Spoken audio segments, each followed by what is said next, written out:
Sorry यार, जब से पता नहीं ये टॉपिक स्टार्ट हुआ है कोई हमारी वो नहीं बन पा रही, और ये इंटरप्शंस और वो, हालांकि कभी भी ये नहीं करता क्रैश। जो गूगल मीट जो है, पता नहीं ये पहली दफ़ा ही आज ये देख रहा हूँ कि ये भी क्रैश कर गया है, और वो कनेक्ट करना चाह रहा हूँ, कनेक्ट नहीं हो रहा। अकाउंट में इशू आ गया है या क्या इशू आया है, एनी हाउ। पार्ट डी जो था हमारा, उसकी हम बात कर रहे थे कि क्या बिगेस्ट एक्सपेंस हो सकता है। The biggest expense, sir workers को सैलरीज और वेजेस पे करना। the biggest expense can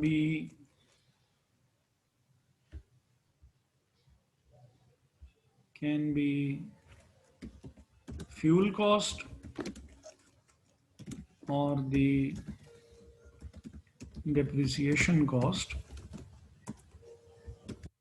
of the cruise ships। Fuel cost भी हो सकती है बिगेस्ट, और बाकी वो भी ठीक है। वो जो जो बाकी भी लोगों ने बताए थे गलत, वो भी नहीं बता रहे। ये सैलरीज वाली जो बात हुई ये भी ठीक है, जो फूड वाली बात हुई ये भी ठीक है। कि फूड एंड लॉजिंग, आप लॉजिंग तो खैर नहीं, फूड ऑब्वियसली आपको प्रोवाइड करना पड़ेगा जब आप जाएंगे तो। लेकिन जो बिगेस्ट एक्सपेंसेस हैं वो that can either be fuel और द डेप्रिसिएशन कॉस्ट, क्योंकि जो क्रूज शिप है बहुत महंगी होती है, और अच्छी खासी वैल्यू की होती है, और इसकी जो डेप्रिसिएशन होगी वो भी काफ़ी एक बड़ा एक्सपेंस होगा। तो यूजुअली वो जो out of all the sir expenses, depreciation का क्या मतलब होता है? डेप्रिसिएशन जो होती है वो, आपने एक क्रूज शिप ली। ये पूछ कौन रहा है? सर सवाल। बुशरा। बुशरा, अच्छा। तो क्रूज शिप जो है वो मिलियंस या बिलियंस में होगी। अब उसके ऊपर भी ऑब्वियसली हमारी कॉस्ट उसके ऊपर भी हमारी लग रही है। अब ये कॉस्ट अगर हम एक ही पीरियड में एक्सपेंस आउट कर दें तो हमारा मैचिंग कॉन्सेप्ट जो है वो वायलेट हो जाएगा। तो हम क्या करते हैं, हम लोग इस कॉस्ट को, ये जो पैसे हम एसेट के ऊपर लगा बैठे हैं, इस पैसे को एसेट की यूजफुल लाइफ पे डिस्ट्रीब्यूट कर देते हैं। सपोज 100 मिलियन की आपने एक जो है वो क्रूज शिप ली है। कॉस्ट ऑफ क्रूज शिप और life of the cruise ship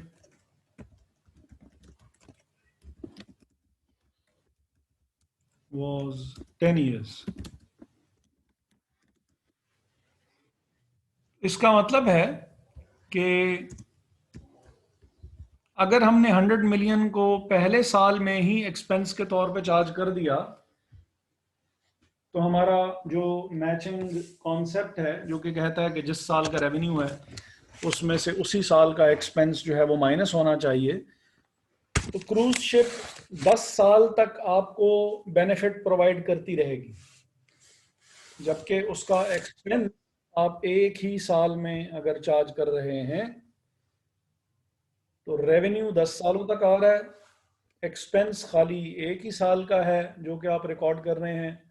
तो मैचिंग कॉन्सेप्ट वायलेट हो जाएगा। इसकी वायलेशन से बचने के लिए हम क्या करेंगे कि this cost of the ship will be distributed uh, will be distributed on the useful life of the asset, which is 10 years. ठीक है जी, useful life of the asset पे आप उसको डिस्ट्रीब्यूट कर देंगे जो कि बेसिकली 10 साल है, और ईच पार्ट ऑफ 100 मिलियन है, 10 साल है, तो 100 divided by 10 is equal to 10 million का जो ईच पार्ट है, इस ईच पार्ट को हम क्या कहेंगे, each part of 10 million will be called depreciation expense. के out of the 100 million 10 million का एसेट यूज हो गया है और यूज होके एक्सपेंस में कन्वर्ट हो गया, और 10 सालों में आहिस्ता आहिस्ता करके सारे का सारा एसेट एक्सपेंस में कन्वर्ट हो जाएगा। अगर डेफिनेशन बताना चाहूँ आपको, depreciation is the systematic allocation of the value of the asset over its life.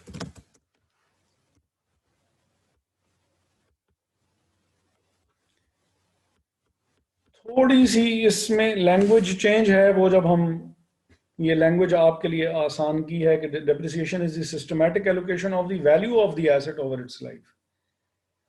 Systematic allocation कह लें या सिस्टमैटिक डिस्ट्रीब्यूशन कह लें।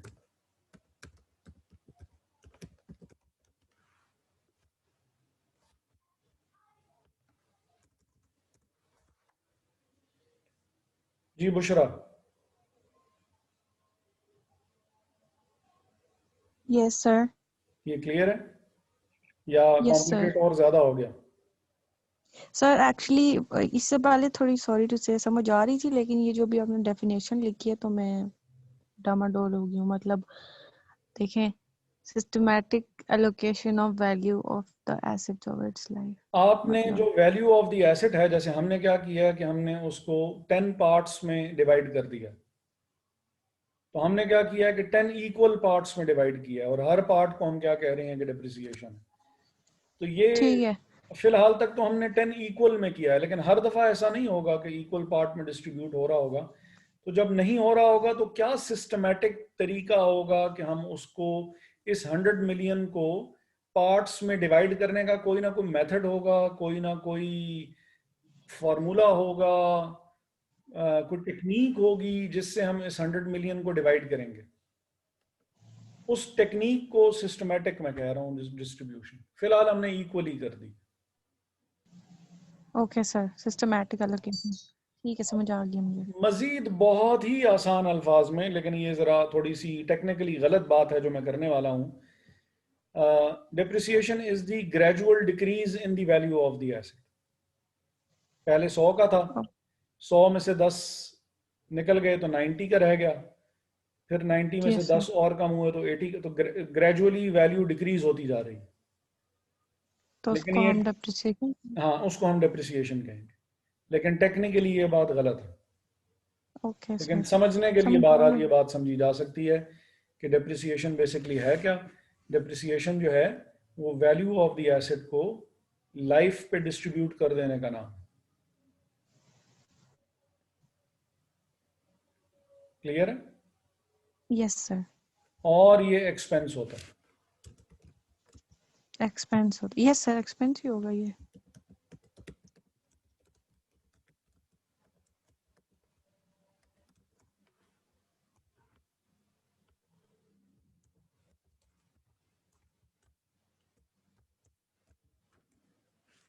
ठीक है जी। और किसी का कोई क्वेश्चन जो कि उसको समझ में ना आया हो अभी तक?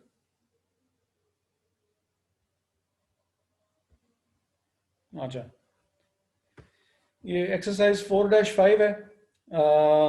थोड़ी देर में हम इस तरह करेंगे कि फिर नमाज की ब्रेक भी करेंगे। The geological consulting firm of Gilbert, Marsh and Kester prepares adjusting entries on a monthly basis. Among the items requiring adjustment on December 31st, 2011 are the following.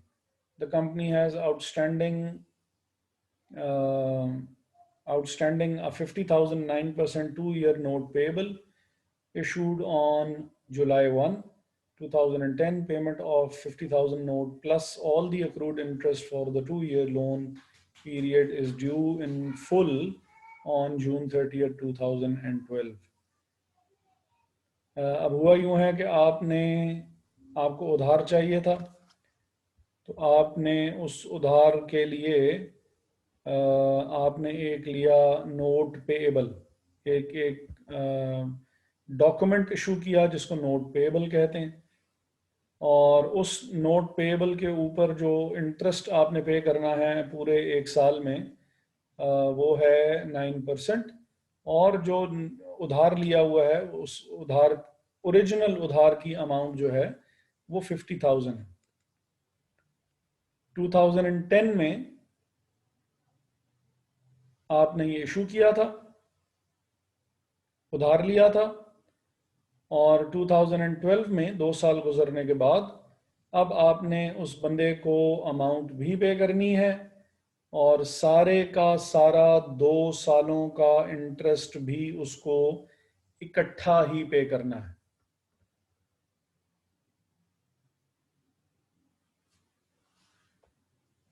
तो टोटल वैल्यू कितनी पे करनी है वो देख लेते हैं। 9% जो है वो रेट ऑफ इंटरेस्ट है।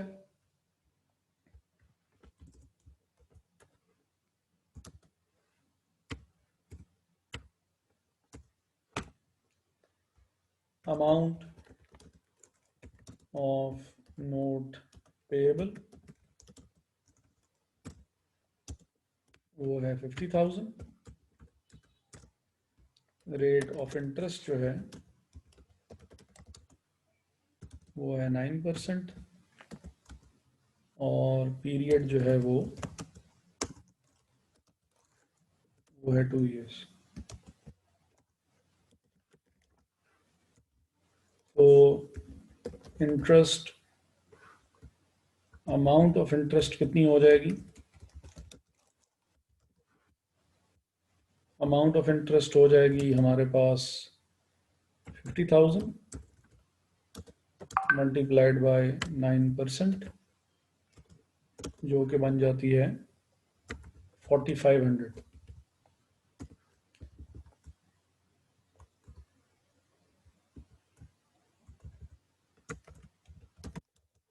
एक साल में अमाउंट ऑफ इंटरेस्ट कितनी बनेगी? तो वो आपके पास बन जाती है 4,500। ठीक है,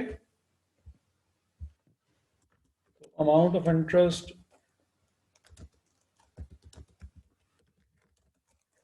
फॉर 2 years कितनी हो जाएगी?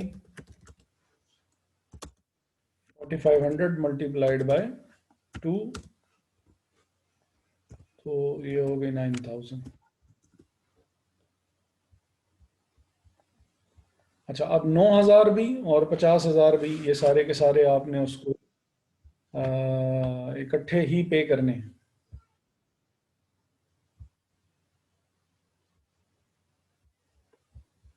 तो ये अमाउंट आप कैसे पे करेंगे, या इसकी क्या पे होगी, क्या पास होगी?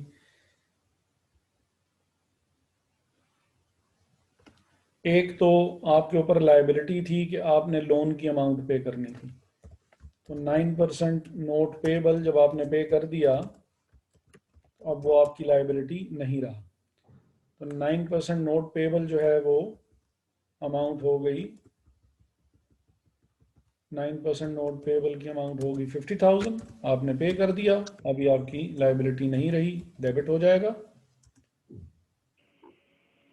इंटरेस्ट भी जो आपने पे करना था, इंटरेस्ट पेएबल, वो भी आपकी लायबिलिटी थी, 9,000 की अमाउंट थी उसकी।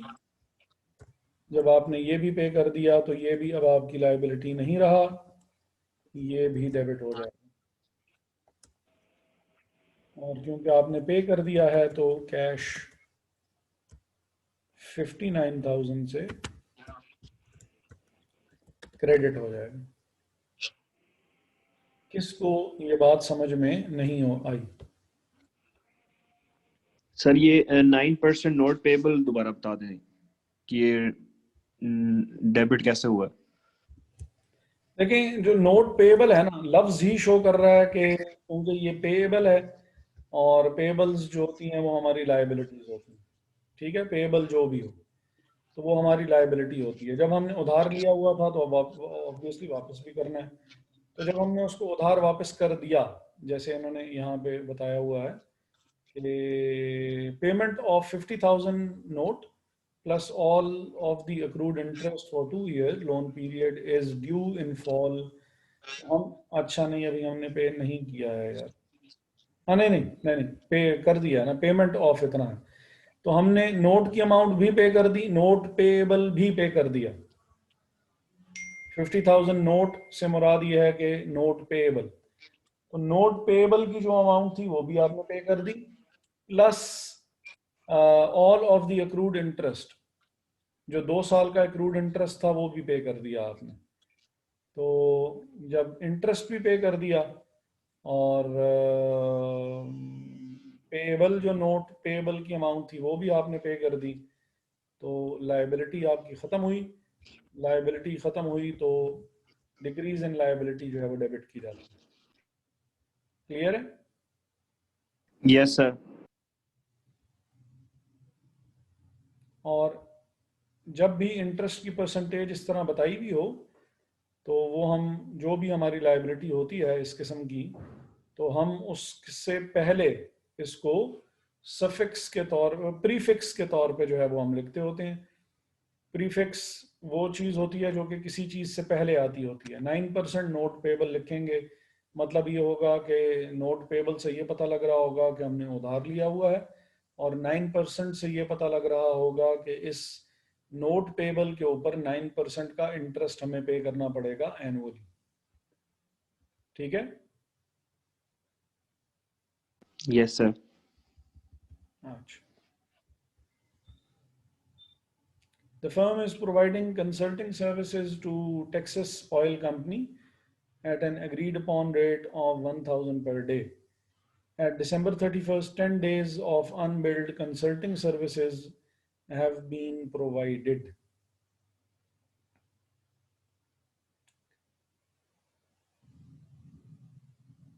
आप सर्विसेज दे रहे हैं टेक्सास ऑयल कंपनी को, और आपने उनको 10 दिन सर्विसेज दे दी हैं। तो सर्विसेज दे दी हैं तो इसका मतलब है आपको रेवेन्यू, रिसीवेबल।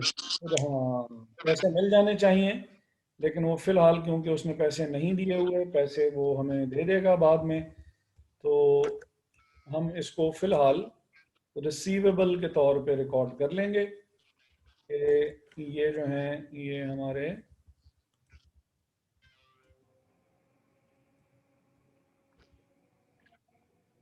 जो टेक्सास ऑयल वाले हैं, जो टेक्सास ऑयल वाले हैं, टेक्सास ऑयल वाले हमारे हैं रिसीवेबल्स। तो ऐसे वो हम कहते होते हैं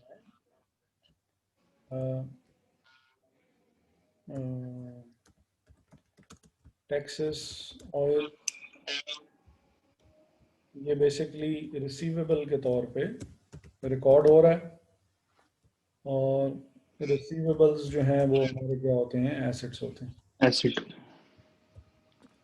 और कितने दिन का रेवेन्यू इनसे लेना है हमने? 10 दिन का। एक दिन का रेवेन्यू 1,000 है तो 10 दिनों का रेवेन्यू हो जाएगा 10,000।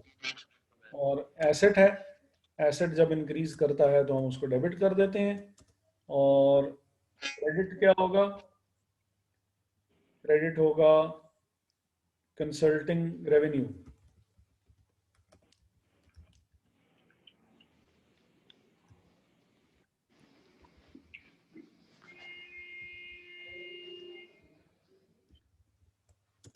$10,000, और ये क्रेडिट हो जाएगा। ठीक है, तो ये हमने ऐसा रेवेन्यू हमने रिकॉर्ड किया है, ऐसा रेवेन्यू रिकॉर्ड किया है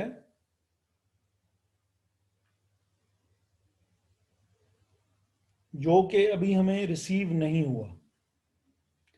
तो जब रिसीव ना हुआ हो और रिसीवेबल हो, तो रिसीवेबल्स भी हमारे एसेट्स होते हैं, और एसेट्स जब इंक्रीज करते हैं तो उनको हम क्या कर देते हैं, डेबिट करते हैं।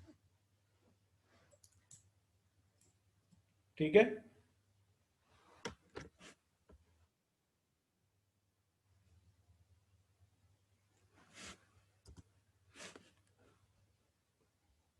क्लियर है? Yes sir. अच्छा, और पार्ट सी क्या है? अच्छा नहीं, prepare the two adjusting entries required on December 31st to record the accrued interest expense and accrued consulting revenue earned. Assume that the 50,000 note payable plus all of the accrued interest are paid in full on June 30th, 2012. What portion of the total interest expense associated with this note will be reported in the firm's 2012 income statement? अच्छा, तो सवाल जो है वो हमें पहले पूरा पढ़ लेना चाहिए था। अभी तक का जो हमने काम किया है वो हमने ठीक किया है, लेकिन हमने कुछ काम ज़रा थोड़ा सा बाद में करना था, वो हमने पहले ही कर लिया है। तो एडजस्टिंग एंट्रीज पास करनी है 31 दिसंबर की, ताकि अक्रूड इंटरेस्ट एक्सपेंस जो है वो रिकॉर्ड किया जा सके। और assume that the 50,000 note payable plus all of the accrued interest are paid in full on June 30th, 2000। अब ये हम काम कर चुके हैं, इससे पहले काम कुछ और करना चाहिए था, वो खैर अभी हम देखते हैं कि अच्छी बात है कि वो चीज़ों में ज़रा क्लैरिटी और ले आएगा। Assume that on January 30th, 2012, Gilbert, Marsh and Kester receive 25,000 from Texas Oil Company in full payment of the consulting services provided in December and January.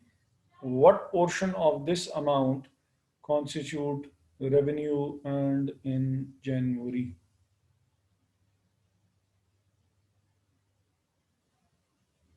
तो देख लेते हैं जी कि सिचुएशन क्या होगी। सबसे पहला काम जो कि इसको हमें ए नहीं, इसको हमें 1 कहना चाहिए, और इसको बी नहीं, इसको हमें 2 कहना चाहिए।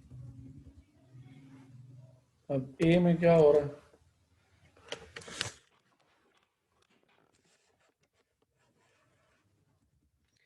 ये जो हमने एंट्री पास की है, ये 2 के केस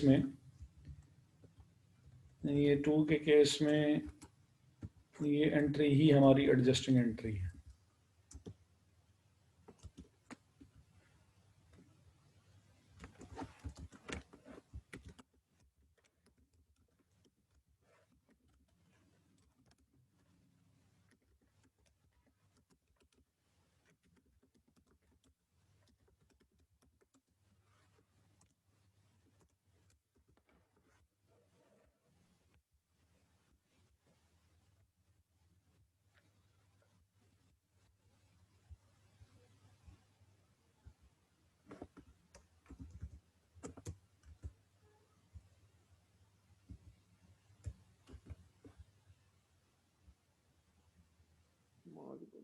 और ऐसे रेवेन्यू को क्या कहते हैं? अक्रूड रेवेन्यू कहते हैं। रेवेन्यू रिसीवेबल, अक्रूड का मतलब क्या होता है? अक्रूड रेवेन्यू ऐसा रेवेन्यू जो कि आसान अल्फाज में, अक्रूड रेवेन्यू का मतलब रेवेन्यू रिसीवेबल होता है।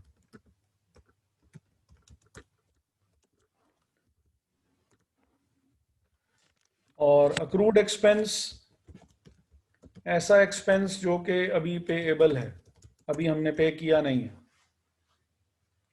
Adjusting entry for recording accrued revenue वो हो गई ये, और adjusting entry for recording expense जो है वो हम रिकॉर्ड करने लगे हैं अभी। जब साल खत्म हुआ पहला,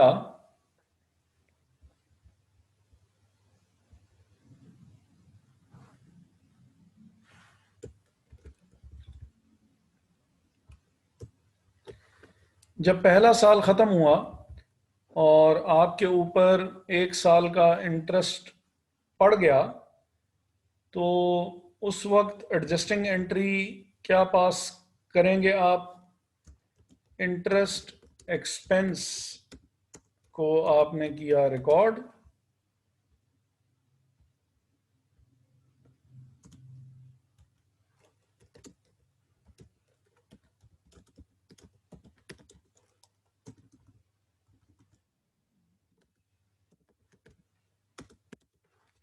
at the end of year 1 जो एडजस्टिंग एंट्री आप पास करेंगे, the adjusting entry will be interest expense. 1 साल का आपके ऊपर लागू हो गया, 1 साल का आपके ऊपर इम्प्लीमेंट अब उसको हो जाना चाहिए, क्योंकि 1 साल गुजर चुका है। और एक्सपेंस आप, क्योंकि 1 साल आपने पूरी अमाउंट उस बंदे की इस्तेमाल कर ली है, तो साल गुजरने के बाद अब आपको उसको इंटरेस्ट भी पे कर देना चाहिए, जो कि आपने अभी तक पे नहीं किया हुआ। लेकिन अक्रूवल कॉन्सेप्ट कहता यह है कि एक्सपेंस को रिकॉर्ड कर लेना चाहिए, बेशक आपने पे अभी तक एक्सपेंस ना किया हो। पे हमने जाके किया है ये वाला इंटरेस्ट 2 साल के बाद, और उसकी जो एंट्री थी वो हमने ऊपर रिकॉर्ड कर ली थी कि जब 2 साल के इंटरेस्ट जब हमने पे किया, तो उस वक्त जो है वो जर्नल एंट्री क्या पास होगी। लेकिन फिलहाल ये है कि उस 2 साल से पहले क्या हुआ होगा। इंटरेस्ट एक्सपेंस पेबल 4,500 और अमाउंट हो जाएगी क्रेडिट।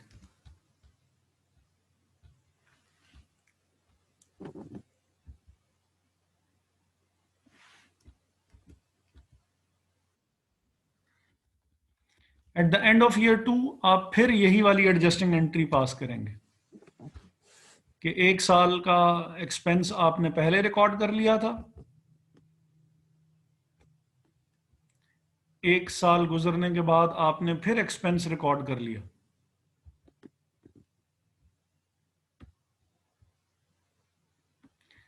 और फिर जब 2 साल गुजर गए तो आपने उस बंदे को उसकी पूरी अमाउंट, आपने उस बंदे को उसकी पूरी अमाउंट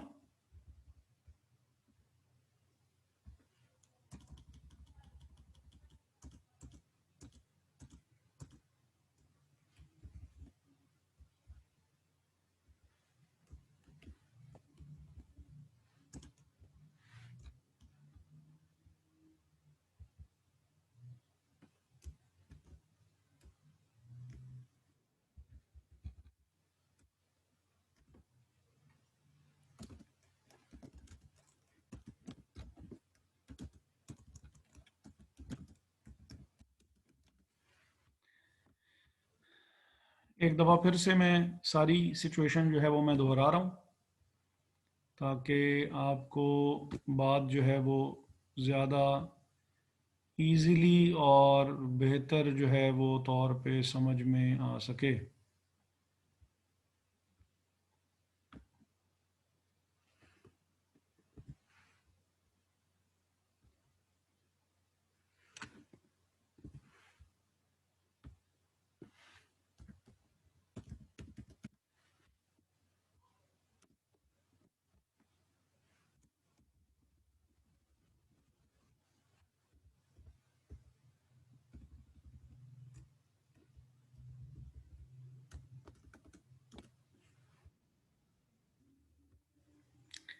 अच्छा जी, आपने एक बंदे से उधार लिया हुआ था।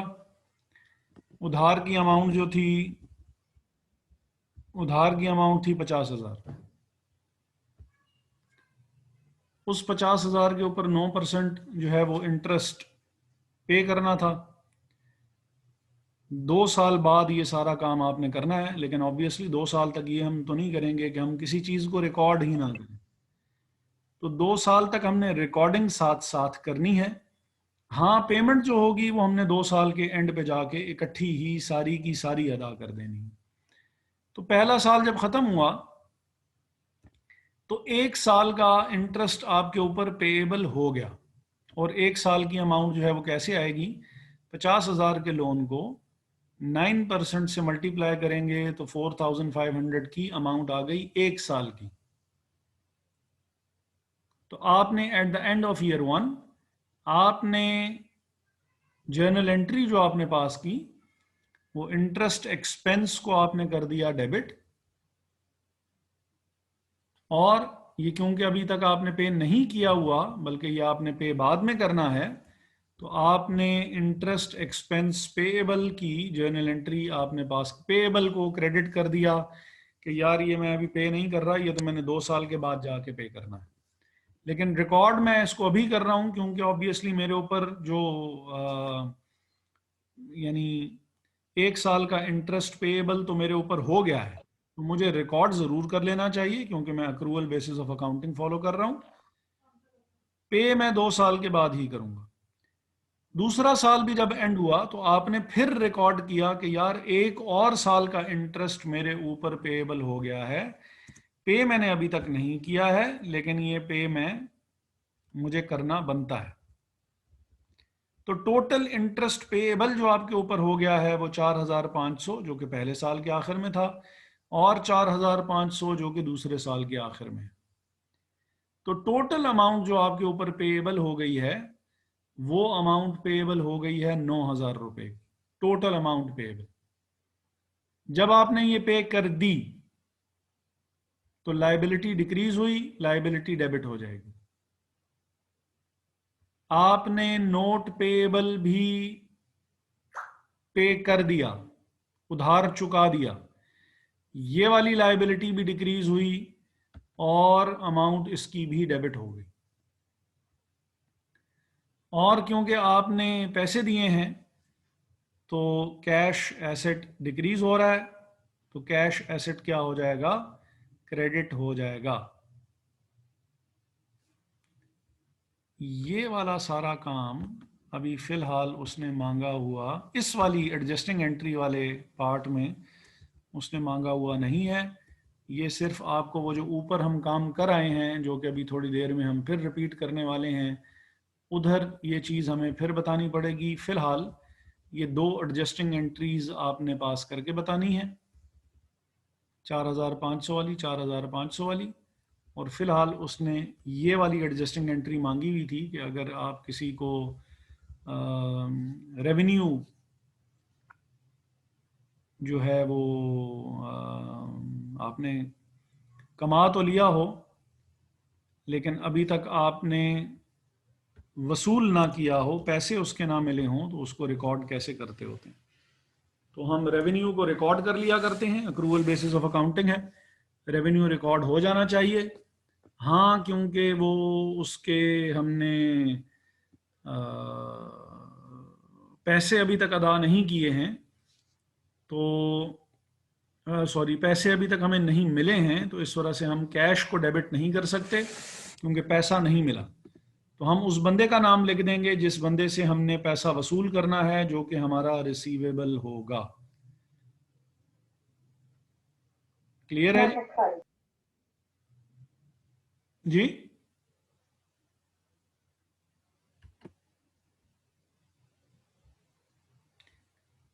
अच्छा, ये क्लियर है?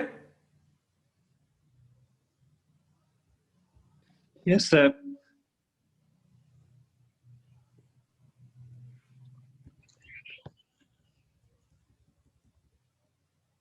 अच्छा, इस तरह कर लेते हैं कि ब्रेक कर लेते हैं, 15 मिनट्स की ब्रेक होगी और उसके बाद क्लास जो है वो 6:30 तक जाएगी। 15 मिनट्स की ब्रेक है सर। ठीक है रिकॉर्डिंग सर। शेयर करेंगे आप? जी। सर रिकॉर्डिंग तो शेयर करेंगे ना? हाँ हाँ, जरूर जरूर।